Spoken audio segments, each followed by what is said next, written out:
نحمده ونصلي على رسوله الكريم. أما بعد، فأعوذ بالله من الشيطان الرجيم. بسم الله الرحمن الرحيم. وما آتاكم الرسول فخذوه وما نهاكم عنه فانتهوا. قال النبي صلى الله تعالى عليه وسلم: المرء مع من أحب، أو كما قال عليه الصلاة والسلام. میرے دوستو، آج ہم جس مسئلے پر بات کریں گے وہ مسئلہ یہ ہے کہ تکبیر بیٹھ کر سننی چاہیے یا تکبیر جب شروع ہو تو فوراً صفوں کو سیدھا کرنا چاہیے. تو یاد رہے کہ جب بھی مکبر تکبیر کہنے والا کھڑا ہو تو تمام بھائیوں کو کھڑا ہونا چاہیے. فوراً اپنی صفوں کو سیدھا کرے، اپنے کپڑوں کو سیدھا کر لیں. یہ نہ ہو کہ امام جب تکبیر کہہ لیتا ہے، تکبیر تحریمہ کہتا ہے، اس وقت آدمی اپنی صفوں کو سیدھے کر رہے ہوتے ہیں. تو یاد رہے یہ اتنا بڑا نقصان ہوتا ہے کہ تکبیر تحریمہ سے رہ جاتے ہیں. تکبیر تحریمہ کے متعلق حضور پاک صلی اللہ تعالیٰ علیہ وآلہ وسلم نے ارشاد فرمایا کہ تکبیر تحریمہ کا ثواب اتنا ہے کہ جبریل امین اللہ رب العالمین کے فرشتے ہیں اور وہ فرشتوں کے بھی سردار ہیں، جن کے متعلق اللہ تعالیٰ کہتا ہے: بی قوت عند ذی العرش مکین مطاع ثم امین. یعنی وہ بہت بڑی طاقت والے ہیں. تو وہ کہتے ہیں کہ پوری روئے زمین پر اگر بارش آئے تو جبریل امین کہتے ہیں میں بارش کا ایک ایک قطرہ گن سکتا ہوں.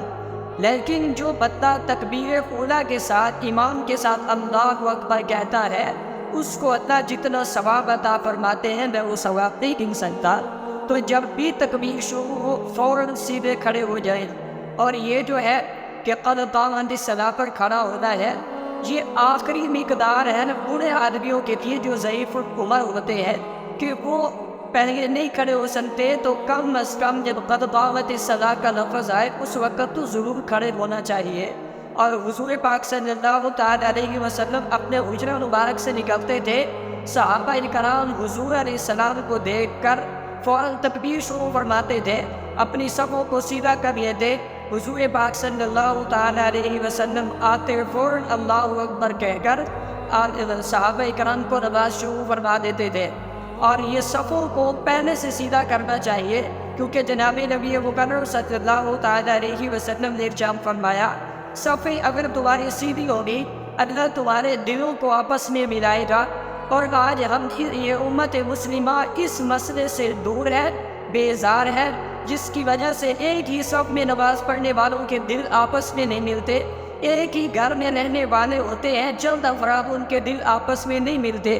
یہی ایک مین وجہ یہ بھی ہے کہ ہماری صفیں درست نہیں ہوتی. یہ اللہ کے نبی نے آج سے 1500 سال پہلے فرمایا کہ اپنی صفوں کو سیدھا کیا کرو، اس سے آپس میں محبت پیدا ہوتی ہے، آپس میں دل ملتے ہیں. تو یاد رکھیے تکبیر کھڑے ہو کر سننا چاہیے. بعض لوگ یہ سوال کر دیتے ہیں کہ ادب طریقہ ہے بیٹھ کر سننا. تو آپ مجھے بتائیں، میں آپ سے پوچھتا ہوں ادب کیا ہوتا ہے؟ بیٹھنا، کسی آدمی کو دیکھ کر بیٹھنا ادب ہوتا ہے نہیں کسی کو دیکھ کر کھڑے ہو جانا ادب ہوتا ہے. ہمیشہ کوئی اگر استاد آ جائے، کوئی پیر آ جائے، کوئی ولی آ جائے تو بندہ ادب یہ ہے کہ کھڑا ہو جاتا ہے. اگر بیٹھا رہے تو یہ ادب نہیں ہوتا، یہ بے ادبی ہوتی ہے. تو اس لیے یوں کہنا چاہیے، ہم کہتے ہیں کہ آپ ایسا کریں، اپنی صفوں کو پہلے سے درست کر لیا کریں کہ جب اللہ اکبر امام کہیں فوراً اللہ اکبر آپ بھی کہہ لیا کریں. اور کسی سے یہ ثابت نہیں ہے، بعض لوگ یہ دلیل پیش کرتے ہیں کہ جی یہ بیٹھ کر سننا یہ ادب ہے ورنہ یہ ادب کے خلاف ہے. تو یہ کوئی ادب کے خلاف نہیں ہے. اگر کسی کے پاس کوئی حوالہ ہے تو پیش کرے. یہ کسی کتاب میں، کہیں تاریخ میں، کہیں تفسیر میں، کسی حدیث کی کتاب میں ایسی بات نہیں ہے کہ تکبیر کو بیٹھ کر سننا چاہیے، بلکہ امت محمدیہ صلی اللہ تعالیٰ علیہ وسلم کا اس مسئلے پر اجماع ہے کہ تکبیر کھڑے ہو کر سننا چاہیے. وآخر دعوانا ان الحمد للہ رب العالمین. السلام علیکم.